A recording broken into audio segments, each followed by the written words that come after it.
వంశీ నైని కాళ్ళపై పడి మరీ వేడుకుంటూ ఉంటాడు. "నేను చంపలేదు మేడం, చంపలేదు" అని చెప్తూ ఉంటే, "మరి మాస్క్ ఎందుకు పెట్టుకు వెళ్ళావు?" అని నైని అడుగుతూ ఉంటుంది. అంటే నేను మాట్లాడడానికి వెళ్ళాను. అక్కడ సీసీ కెమెరాలు ఉంటాయని కూడా నాకు తెలుసు. ఒకవేళ నన్ను బతిమలాడటానికి ఈ గెస్ట్ హౌస్‌కి వచ్చారని ఆయన చెప్పినప్పుడు, నేనేం వెళ్ళలేదు అని బుకాయించడానికి మాత్రమే, నన్నెవరూ గుర్తుపట్టకుండా అందరి దగ్గర నేను తప్పించుకోవడం కోసం అలా మాస్క్ పెట్టుకు వెళ్ళాను. అంతేకానీ నేను ఆయన్ని చంపలేదు మేడం. నేను హిందువుతో శాశ్వతంగా జీవితాంతం సంతోషంగా ఉండాలనుకుంటున్నాను. అలాంటిది నేనెందుకు చంపుతాను మేడం అని వంశీ అయితే ఇక బతిమలాడుకుంటూ నిజం చెప్పడానికి ప్రయత్నిస్తూ ఉంటాడు.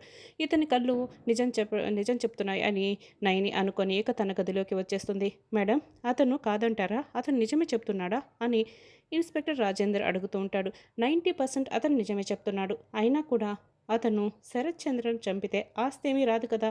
అలాంటప్పుడు అతనెందుకు చంపాలనుకుంటాడు? కాబట్టే ఇతనైతే కాదు అని నయని అంటుంది. మరి ఇంకెవరై ఉంటారు మేడం అని రాజేందర్ అంటాడు. నాన్నని కొట్టాడని చెర్రి అయ్యుండొచ్చు కదా! లేకపోతే శరత్ చంద్రపై కాస్తో కూస్తో కోపం ఉంది కదా! ఆ కేపీకి కూడా. కేపీ అయ్యుండొచ్చు కదా! లేకపోతే శాశ్వత శత్రువైన ఆ గగన్ అయ్యుండొచ్చు. ఈ ముగ్గురిలో ఎవరో ఒకరు అయ్యుండొచ్చు కదా! అని నయని అంటుంది. ఇక కృష్ణప్రసాద్ ఫ్రెండ్ ఇక ఇద్దరు మాట్లాడుకుంటూ ఉంటారు బయట. ఆ శరత్ చంద్ర ఇంకా కోమాలో ఉన్నాడు. డిశ్చార్జ్ చేసి ఇంటికి తీసుకొచ్చారంట కదా! అతను కనుక మేలుకొని కోమాల నుంచి బయటపడితే నీ మొత్తం నిజాలన్నీ తెలిసిపోతాయి. కాబట్టి నువ్వు కాస్త జాగ్రత్తగా ఉండాలిరా కేపీ అని వాళ్ళ ఫ్రెండ్ చెప్తూ ఉంటాడు. అవును, అతను కోమా నుండి మేల్కొంటే నేను చాలా ప్రాబ్లంలో పడతానురా. కాబట్టి నా జాగ్రత్తలు నేనుంటాను అని కృష్ణప్రసాద్ అంటాడు. ఏంటి భూమి, నువ్వు కూడా మీ అమ్మలాగా చాలా తక్కువగా తింటున్నావు, ఇంకాస్త తినమ్మా అని దగ్గరుండి మరి మీరా గోరుముద్దలు తినిపిస్తుంటుంది భూమికి. అయ్యో అత్తయ్య, మీరు ఇంత బలంగా చేస్తారు, తినిపిస్తారని అనుకోలేదు అని భూమి చెప్తూ ఉంటే అప్పుడే ఆ ముసుగు దొంగ శరత్చంద్ర ముఖానికి ఉన్న ఆక్సిజన్ మాస్క్ని పెరికేసి ఇక వెళ్తూ ఉంటాడు. కాసేపటికి అక్కడున్న ఆక్సిజన్, హార్ట్ బీపీ మిషన్ మొత్తం కూడా అలారం మోగుతూ ఉంటుంది. ఇక భూమి వాళ్ళు వెంటనే అలర్ట్ అయ్యి శరత్చంద్ర దగ్గరికి వస్తారు. డాక్టర్ వచ్చి ఆక్సిజన్ మాస్క్ని సెట్ చేసి అతని హార్ట్ బీట్ వచ్చేలా గుండెల మీద బాగా నొక్కుతూ ఉంటాడు. నౌ హీఈస్ ఆల్ రైట్ అని చెప్తూ ఉంటాడు. ఇతని ప్రాణాలకి ప్రమాదం లేదు. కాస్త కానీ ఆలస్యమైంటే ఇతని ప్రాణాలు పోయిండేటివి. ఆక్సిజన్ మాస్క్ తీసేసి చాలాసేపు కాలేదు కాబట్టే ఇప్పుడు ఇతను బతికిపోయాడు అని డాక్టర్ అంటాడు. అంటే ఆ చంపాలనుకున్న వాడు ఇప్పుడు ఇంటికి కూడా వచ్చేసాడా? మనం చాలా జాగ్రత్తగా ఉండాలి అని భూమి చెప్తుంది. అయితే వాడు ఎంతో దూరం వెళ్ళుండడు. మనం వెళ్ళి వెతుకుతాం పదా అని భూమి చెప్తుంది. అప్పుడే అపూర్వ అక్కడికి వస్తుంది. ఏమైంది అని అడుగుతూ ఉంటుంది. ఎవరో మళ్ళీ వచ్చి ఆక్సిజన్ మాస్క్ తీసేశారు అని బిందు చెప్తుంది. ఏమమ్మా భూమి, మా ఆయన్ని చాలా జాగ్రత్తగా చూసుకుంటారని చెప్పారు కదా, ఇదే నువ్వు చూసుకోవడం అని అపూర్వ కోప్పడుతూ ఉంటుంది. ఇందులో భూమి తప్పేం లేదు. మేమంతా ఇక్కడే ఉన్నాం. అయినా కూడా వాడెవడో వచ్చి ఇలా ఆ మాస్కు నువ్వు చెప్పడం కాదు మీరా, ఇది జాగ్రత్తగా చూసుకుంటుందని నాకు మాట ఇచ్చింది. నువ్వు చెప్పడం కాదు అని అపూర్వ చెప్తూ ఉంటుంది. ఇది జాగ్రత్తగా చూసుకోవాలి అని భూమిని అపూర్వ తిడుతూ ఉంటుంది. అదంతా కాదు మమ్మీ, మనమే ఏదో ఒకటి చేసి జాగ్రత్తగా చూసుకోవాలి అని నక్షత్ర చెప్తుంది. అవును, నక్షత్ర చెప్పింది నిజమే. వీళ్ళకి అప్పచెప్తే గాల్లో దీపం పెట్టినట్టే అని గోరింటాకు సుజాత చెప్తూ ఉంటుంది. ఇప్పుడే ఐఏసీ పెనానికి కాల్ చేస్తాను. ఏది మా బావకి సేఫ్టీ ఎక్కడని నిలదీస్తాను అని వెంటనే అపూర్వ నయనికి కాల్ చేస్తుంది. మీరే మా బావ అత్తా చెప్పాలి. ఇందాక 5 నిమిషాల క్రితం కూడా మా బావని చంపడానికి ఒకడొచ్చాడు. ఏదో మా టైం బాగుంది కాబట్టే కాపాడుకున్నాం. అయినా కూడా మీరేం చేస్తున్నారు? ఇదేనా మా బావని కాపాడ్డం అని అపూర్వ నిలదీస్తూ ఉంటుంది.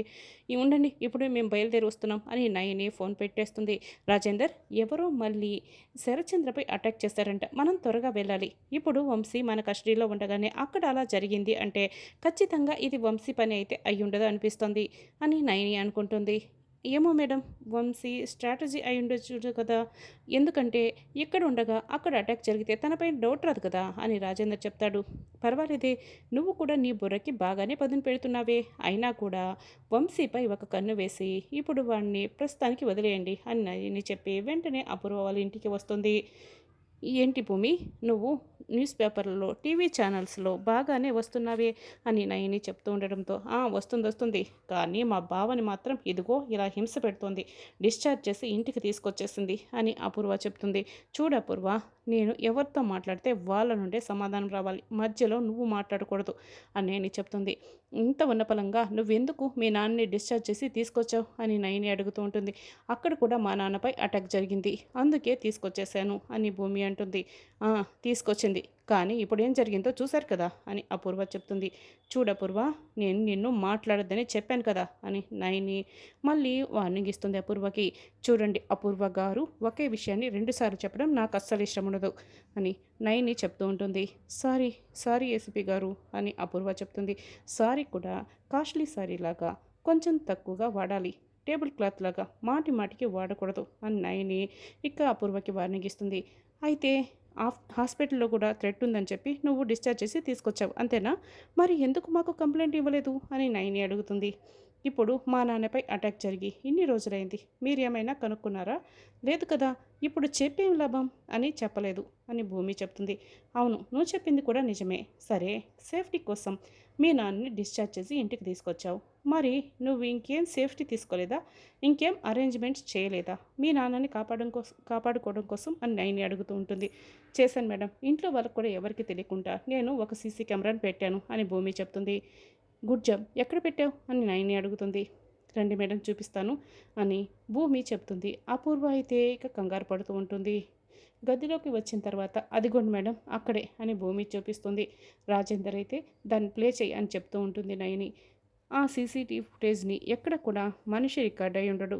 కేవలం చెయ్యి మాత్రమే, చేతికున్న గ్లౌజ్ మాత్రమే తీస్తున్నప్పుడు ఆ చెయ్యి రికార్డ్ అవుతుంటుంది. అప్పుడే చరణ్ అక్కడికి వస్తాడు. చాలా షాక్ అయి ఆ వీడియోని చూస్తూ ఉంటాడు. అపూర్వ కూడా ఇక బాగా కంగారు పడుతూ ఆ వీడియోని చూస్తూ ఉంటుంది. ఆ గ్లౌజ్, ఆ చెయ్యి మాత్రమే మనకి గుర్తుపట్టేలా ఉన్నాయి. వాటిని మళ్ళీ రీప్లే చేయి అని మళ్ళీ నైని రీప్లే చేసి చూపించుకుంటూ ఉంటుంది. రాజేందర్, కానిస్టేబుల్స్, ఇలాంటి గ్లౌస్ ఇక్కడ ఈ చుట్టుపక్కల ఎన్న పడి ఉన్నాయేమో వెతికి తీసుకురండి అని చెప్తూ ఉంటే గార్డెన్లో మొత్తం కూడా కానిస్టేబుల్స్ వెతుకుతూ ఉంటారు. ఇప్పటికి కూడా ఈ ఇంట్లో ఒకరు మిస్ అవుతున్నారే అని నైని అడుగుతుంది. అప్పుడే ఒక కానిస్టేబుల్, మేడం ఇదిగోండి మేడం, ఈ ఒక్క గ్లౌజ్ మాత్రమే దొరికింది అని చూపించి నైని చేతికి ఇస్తారు. అది మా వారి గ్లౌజు అని మీరా అంటుంది. అందరూ కూడా ఇక షాక్ అయి వింటూ ఉంటారు. రాత్రంతా వంశీ ఇంటికి రాలేదని ఇందు అయితే ఇక బాధపడుతూ ఉంటుంది. ఏడవకమ్మ, వచ్చేస్తాడులే, వాడేం చిన్నపిల్లాడు కాదు కదా అని సౌందర్య ఓదారుస్తూ ఉంటుంది. పెళ్ళికి ముందు కూడా ఇలా 10 రోజులు వెళ్ళేవాడు, కంపెనీ పని మీద వెళ్ళుంటాడు అని వెంకటేష్ అయితే ఇక నచ్చ చెప్తూ ఉంటాడు ఇందుకి. లేదు, ఫోన్ కూడా స్విచ్ ఆఫ్ వస్తుంది, నాకు చెప్పకుండా ఎప్పుడు ఎక్కడికి ఇప్పటి వరకు వెళ్ళలేదు కదా అని ఇందు బాధపడుతూ ఉంటుంది. అప్పుడే వంశీ బైక్లో వస్తాడు. వెంటనే ఇందు పరిగెత్తుకొని బైక్ దగ్గరికి వెళ్తుంది. ఏంటండి రాత్రంతా ఏమైపోయారు, నాకెంత భయమేసిందో అని ఇందు బాధపడుతూ ఉంటుంది. లేదులే ఇందు, కంపెనీ పని మీద వెళ్ళాను, ఫోన్ కూడా స్విచ్ ఆఫ్ అయింది అని వంశీ అంటాడు. ఏంటండి, పక్క వాళ్ళ ఫోన్ తీసుకొని ఫోన్ చేయొచ్చు కదా అని ఇందు ఇక చెప్తూ ఉంటే అబ్బా అని వంశీ అంటాడు. ఏమైందండి అని ఇందు కంగారు పడుతుంది. అంటే నువ్వు టచ్ చేయగానే నాకు ఫీలింగ్స్ పొంగుకొచ్చేసాయి. ఇప్పుడు నేను నిన్ను ఎత్తుకొని తీసుకువెళ్ళాను అనుకో, అమ్మ నాన్న ముందర బాగుండదు కదా అని వంశీ కవర్ చేసుకుంటాడు. నేను రాత్రంతా పోలీసుల దగ్గర ఉన్నాను, నాకు కుమ్మేశారు అని వంశీ మనసులో అనుకుంటాడు. సరే రండి, ఎందుకు ఫోన్ చేయలేదు వేరే వాళ్ళ ఫోన్తో అని ఇందు అడుగుతుంది. అంటే ఈ మధ్య సైబర్ నేరగాళ్ళు ఎక్కువైపోయారు కదా, నేను అడిగినా ఇస్తారో ఎవరో అని చేయలేదు అని వంశీ చెప్తాడు. సరేలేండి, రండి లోపలికి వెళ్దాం అని ఇందు వంశీ లోపలికి వెళ్తూ ఉంటారు. ఇక కృష్ణప్రసాద్ ఇంటికి వస్తాడు. ఏంటి కేపీ గారు, ఇదిగోండి ఈ గ్లౌజ్ మీదేనా అని నయని అడుగుతూ ఉంటే అవును అది నాదే అని కృష్ణప్రసాద్ చెప్తాడు. అయినా ఎందుకు ఇలా అడుగుతున్నారు అని కృష్ణప్రసాద్ అడుగుతాడు. మీరు ఎందుకు ఈ గ్లౌజ్ వాడుతుంటారు అని నయని అడుగుతుంది. ఇంజన్ చూసుకోవడానికి, కార్ క్లీన్ చేసుకోవడానికి వాడుతుంటాను అని కృష్ణప్రసాద్ చెప్తాడు. ఈ గ్లౌజ్ మీకు ఎక్కడ దొరికింది కానిస్టేబుల్ అని నయని అడుగుతుంది. గోడ దగ్గర పడి ఉంది మేడం అని చెప్తూ ఉంటే అక్కడ ఎందుకు పడింది మీది అని నయని అడుగుతూ ఉంటుంది. అంటే కారు క్లీన్ చేసేటప్పుడు కారులోనూ ఎక్కడో ఒకటి పెట్టుంటాను, పొరపాటున గాలికి ఎగిరి పడి ఉండొచ్చు అని కృష్ణప్రసాద్ అంటాడు. ఎందుకు ఇలా అడుగుతున్నాడు అని కృష్ణప్రసాద్ చెప్తూ ఉంటే ఈ ఇంట్లో జరిగింది ఏది మీకు తెలియదా